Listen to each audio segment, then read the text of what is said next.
జై శ్రీరామ్ అండి. ఎలా ఉన్నారు? ఈరోజు టాపిక్ ఏంటి అంటే, మనందరం చూస్తున్నాం డైట్ ప్లాన్లు ప్రతి ఒక్కళ్ళు ఒక్కొక్కటి చెప్తున్నారు, ఒక్కొక్కటి ఆచరిస్తున్నారు, ఒక్కొక్కటి చేస్తున్నారు. పొద్దున్నే లేచి తులసాకు రసం తాగమనే వాళ్ళు ఒకళ్ళు, పొద్దున్నే లేచి కీరా దోసకాయ తినేమనే వాళ్ళు ఒకళ్ళు, ఎవరిష్టం వచ్చిన డైట్ వాళ్ళు చెప్తున్నారు. కొంతకాలం కొంతమంది వచ్చి కొబ్బరి నూనెతో వంట చేసుకోండి, బాగా వెయిట్ లాస్ అవుతారని చెప్పారు. ఇంకొంచెం రోజులు మా ఆశ్రమాల్లో చేరండి, మేము వెయిట్ తగ్గిస్తామని చెప్తున్నారు. కానీ ఇవన్నీ చేసేటప్పుడు మన ఆరోగ్యానికి ఏది సూట్ అవుతాయో సూట్ కాకుండానో యూట్యూబ్లు చూసి మారే జనం కూడా ఉన్నారు. మనం వీళ్ళు వీడియోలు పెడుతున్నారు కదా, అది తినేద్దాం ఇది చేసేద్దాం అని చెప్పి ప్రతి ఒక్కళ్ళు ఆచరిస్తున్నారు. అందరూ లక్షల్లో 40 రోజుల పాటు ఉండి 2 లక్షలు కట్టి ఆశ్రమాల్లో ఉండలేరు. చాలామంది ఈ డైటీషియన్ కొత్తగా వచ్చి మేము డైట్ ప్లాన్ మేమే ఇస్తాం, లేకపోతే ఫుడ్ మేమే పంపిస్తాం, మీరు అది తినండి అని చెప్పేవాళ్ళు లేరు. కానీ నేను ఇంకోటి చెప్తున్నానండి, పూర్వం రోజుల్లో మన అమ్మలు బామ్మలు అమ్మమ్మలు ఏం చెప్పారో అది మనందరం విన్నట్టయితే కనుక ఇంత దాకా ప్రళయంలాగా ప్రతి ఒక్కళ్ళు బయటకు వచ్చి ఇది తినండి అది తినండి అని పొద్దున్న లేచిన దగ్గర నుంచి మా డైట్ ప్లాన్ ఇది, నేను ఇవాళ ఒక దోశ తింటున్నాను, దాంట్లో 4 రకాల చట్నీలు తింటున్నాను, లేకపోతే నేను కినోవా వండుకున్నాను, కూరలు వండుకున్నాను. ప్రతి ఒక్కళ్ళు మనం ఇలా ఆచరిస్తూనే ఉన్నాము, తింటూనే ఉన్నాము, చేస్తూనే ఉన్నాం. కానీ అది ఎవరి హెల్త్కు పడుతుందో, మనం పడితే ఎలా ఉంటున్నామో. చాలామంది బ్లాక్ రైస్ తిన్నారు మొన్న ఈ మధ్యన, షుగరు వచ్చింది, మనం వైట్ రైస్ తినకూడదు అని చెప్పి. సరే బాగానే ఉంది, బ్లాక్ రైస్ తింటున్నారు, కినోవా తింటున్నారు, కొర్రలు తింటున్నారు, అరికలు తింటున్నారు, సామలు తింటున్నారు, అన్ని రకాల బయట చెప్పిన పద్ధతుల ప్రకారం. నేనైతే పాత రోజుల్లో గేదెలు మేకలు పక్షులు ఏవైతే తిన్నాయో అవన్నీ మనం వాటికి దొరకకుండా మనమే తెచ్చుకు తింటున్నామేమో అనిపిస్తుంది. జస్ట్ జోక్గా చెప్పాను మీ అందరికీ. అవి తింటున్నామేమో. ఉలవలు అనేవి మాకు గేదెలకి నానబెట్టి రాత్రిపూట పెట్టేవాళ్ళు. ఇప్పుడు ఉలవచారులు వచ్చినాయి, ఉలవలు నానబెట్టి తినండి, అలసందలు తినండి, అవి తినండి ఇవి తినండి అని చెప్తున్నారు. కానీ ఎవరైనా కానీ ఇంటి పట్టున భోంచేసేది తగ్గిపోయింది. కాస్త బద్ధకంగా అనిపిస్తే లేడీస్కి బయటికి వెళ్ళి మనం హోటల్లో తింటున్నాం. కాస్త పిల్లలకి మూడు బాగుండకపోతే బయటికి వెళ్ళిపోతున్నాం. కాస్త ఎవరైనా గెస్ట్లు ఇంటికి వస్తే మనం చేయలేము, వాళ్ళకు కూడా అది ఇష్టం ఇది ఇష్టం అని చెప్పి 4 రకాలు బయటికి తీసుకెళ్ళి పెట్టిస్తున్నాం. ఇవన్నీ మనం బయట వారంలో కనీసం ఒక 5 రోజులు బయట తిని 3 రోజులు ఇంట్లో తింటుంటే మన డైట్ ప్లాన్ ఉందంటారా? ఇంకోటి, పూర్వం 40 ఏళ్ల క్రితం మా బామ్మగారు 2 ముద్దలు చింతకాయ పచ్చడి అన్నం పెట్టేది. 5 ఏళ్ల పిల్లలకి 6 ఏళ్ల పిల్లలకి చక్కగా ఉప్పు చింతకాయ వేసి 6ంటికల్లా అన్నం పెట్టేసి మంచాలు ఎక్కిచ్చేసి పడుకోబెట్టేవాళ్ళు. ఇప్పుడులాగా పిల్లలు రాత్రి 11ంటికి బెడ్ మీద పడుకునే ముందు కూడా 5 స్టార్ చాక్లెట్ కావాలి, బర్గర్ కావాలి, పిజ్జా కావాలని అడిగే పిల్లలు అప్పుడు లేరు. కాబట్టి హెల్తీగా అందరూ 100 ఏళ్ళు బతికారు, 150 ఏళ్ళు ఆరోగ్యంగా ఉన్న వాళ్ళు ఉన్నారు, ఇంకా బతికే ఉన్నారు వాళ్ళందరూ. అంటే ఇలాంటి హెల్తీ ఫుడ్ తినబట్టే అని చెప్తాను నేనైతే. సరే ఇప్పుడు మీరు చెప్పే డైట్లన్నీ యూట్యూబ్లో వచ్చేసి చెప్తున్నారు. కొబ్బరి నూనె వేసుకు తినండి, అసలు ఆయిల్ వాడకండి, ఉడకపెట్టుకు తినండి, బ్లాక్ రైస్ తినండి, బ్రౌన్ రైస్ తినండి అని చెప్పిన వాళ్ళందరూ బతికున్నారంటారా?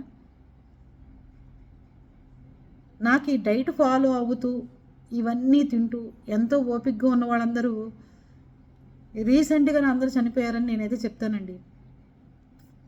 అంటే ఏమీ ఆచరించకుండా ఏది కనపడితే అది తినేసి మెదలకుండా కూర్చునే వాళ్ళేమో ఆరోగ్యంగా శుభ్రంగా ఉన్నారు.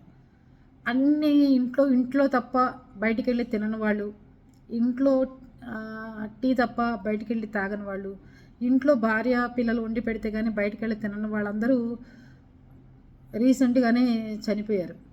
అదే ఎక్కడ పడితే అక్కడ ఏది పడితే అది తినేసి శుభ్రంగా ఉన్న వాళ్ళేమో ఆరోగ్యంగా మంచిగా ఉంటున్నారు. బయట మనం అందరం చూస్తూనే ఉన్నాం. అంటే నేను అనేది బయట తిన్నవాళ్ళు బాగున్నారని చెప్పి నేను అది మీకు ఎంకరేజ్ చేయట్లేదు, దయచేసి ఎవరు తప్పుగా అనుకోవద్దు. నేను చెప్పేదాని అర్థం ఏంటి అంటే, ఎక్కువ అతిగా శుభ్రంగా ఉన్న, అతిగా తిండి విషయాల్లో ఎక్కువ దాన్ని ఏమంటారు శ్రద్ధ తీసుకున్న, ఎక్కువగా ఏదో మనం చేసేద్దాం సన్నపడదాం అనుకున్నా కూడా మన ఆరోగ్యాన్ని బట్టి ముందుకు పోవాలి తప్ప దేని గురించి ఆలోచించి వాళ్ళు మన ప్లేట్లో ఇంతే పెట్టుకున్నట్టు కనపడతారు. తర్వాత వాళ్ళు ఏం తింటున్నారో మనకు చెప్తారా? అది ఎందుకు జనాలు అర్థం చేసుకోవట్లేదు. ఎంతో మన వెయిట్ లాస్ కోసం వెళ్ళి చనిపోయిన వాళ్ళని మనం ఎంతమంది చూడలేదు చెప్పండి. అంతా మానేసి కాకరకాయ జ్యూసులని, బెండకాయ జ్యూసులని, అవ్వని ఇవని టయానికి పొద్దున్న చక్కగా లిమిట్గా తినండి. 2 ఇడ్లీలు తినండి, 2 దోశలు తినండి హాయిగా. దాని తర్వాత 10కి ఏదైనా 2 ఫ్రూట్ ముక్కలు తినండి. లేకపోతే ఆ డైట్‌లో పాటు 2 ఫ్రూట్ జ్యూసులు ఒక ఫ్రూట్ జ్యూస్‌ను ఒక కప్పు పుచ్చకాయ ముక్కలు కోసుకొని తినండి. ఆ దోశ ఒకటి పెట్టుకుని పక్కన పుచ్చకాయ పెట్టుకుని ఇంకో జ్యూస్ ఏదైనా క్యారెట్ జ్యూస్ తాగేసేయండి, అయిపోయింది హెల్తీ ఫుడ్.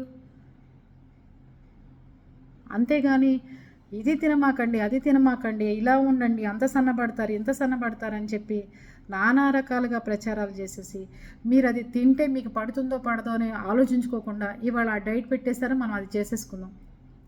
సన్నబడతారు, వాళ్ళు సన్నబడ్డట్టు మీకు కనపడతారు. కానీ వాళ్ళు ఏం తాగుతున్నారు, ఏం చేస్తున్నారు, వాళ్ళ వెనకాల ప్లానింగ్ ఏంటో, వాళ్ళ హెల్త్ ఏంటో, వాళ్ళు గడిగడికి వెళ్ళి హెల్త్ చెకప్లు చేయించుకుంటుంటారు. మరి ఎందుకు ఇది అంత కొత్తగా వచ్చి కొత్తగా మనుషులకు రోగాలు వచ్చి హెల్తీగా మంచిగా నిద్రపోండి 9 కల్లా అంటున్నారు, మంచి పద్ధతి. చక్కగా అందరూ పడుకోవాలి. అది టీవీలు సెల్లు కట్టేసేయండి అన్నారు, మంచి పద్ధతి. మాధవన్ గారు కూడా 21 రోజుల్లో అంత వెయిట్ తగ్గారు అన్నారు.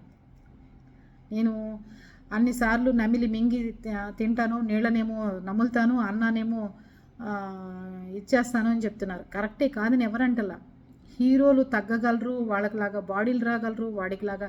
ఇప్పుడు చూడండి, ఓవర్ ఎక్సర్సైజ్ చేయడం వల్ల పునీత్ రాజ్కుమార్ చనిపోయాడు. ఆర్తి అగర్వాల్ వెయిట్ లాస్ కోసం సర్జరీ చేయించుకోవడం వల్ల చనిపోయింది. మన కన్నడ హీరోయిన్ జీరో ఫ్యాట్ కోసం ట్రై చేసి ఆవిడ చనిపోయింది. ఇవి ఇట్లాంటివి వింటుంటే మీకేమనిపిస్తుందంటే ఆహా అలాగాని కాసేపు అనిపిస్తుంది. మళ్ళీ ఎవరి ప్లేట్ అన్నా కనపడంగానే ఈ కినోవా ఎంతే పెట్టుకున్నాను ఎంత మనకి తెలియదా అండి? కూరలు ఎక్కువ తిని గుప్పుడు అన్నం తినాలని తెలియదా? మనం ఏం చేస్తాం, ఎవరో ఒకళ్ళు వచ్చారు చేశారని చెప్పి ఏదో ఒకటి తింటుంటాం. కానీ వీళ్ళందరిది పట్టించుకోకుండా మీ డైట్ ప్లాన్ మీరే పెట్టుకోండి. ఇవాళ మీకు హెల్త్ బాగుందా, నీరసం లేకుండా ఆ డైట్ తినండి. రేపొద్దున మీరు ఎక్కడికైనా జర్నీ చేయాలి, ఎక్కడికైనా వెళ్ళాలా, మీకు కడుపు నిండా ఓపికగా ఉన్న డైట్ అప్పుడు తినండి. అంతేగాని సంబంధం లేకుండా వాళ్ళు చెప్పారని చెప్పి మీ ఇష్టం వచ్చిన డైట్ తీసేసుకుని జర్నీలు అలాగే వెళ్ళిపోయి ఎవరన్నా డైట్ ప్లాన్ చేసేటప్పుడు హీరోయిన్లు అయితే మేకప్లు వేసుకుంటారు, మీకు ఆ నీరసం మొహాలు అవన్నీ కనపడవు.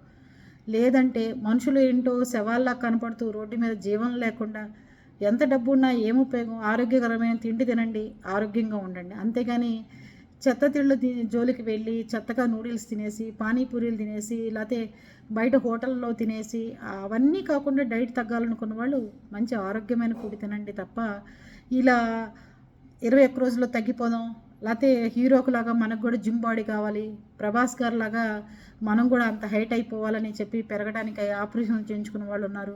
ఇలా చాలా చాలా చూస్తున్నాం. ఈ డైట్ గురించి ఈ మధ్యకాలంలో చాలా విపరీతమైన ధోరణి ఎక్కువైపోయింది. మీరు నచ్చిన విధంగా ఆరోగ్యంగా ఆయిల్ తక్కువ వేసుకుని చక్కగా మంచి భోజనం చేయండి, హాయిగా ఆరోగ్యంగా ఉంటారు. అంతేగాని మీకు మీ హెల్త్ ఎంతవరకు సపోర్ట్ చేస్తుందో తెలియకుండా మీ ఇష్టం వచ్చినట్టుగా మీరు ఫాలో అయిపోతే ఒక యూట్యూబ్లు చూసి అది తర్వాత ఇబ్బంది కలిగే రోజులు వస్తాయి. ఓకేనా? బాయ్ అండి.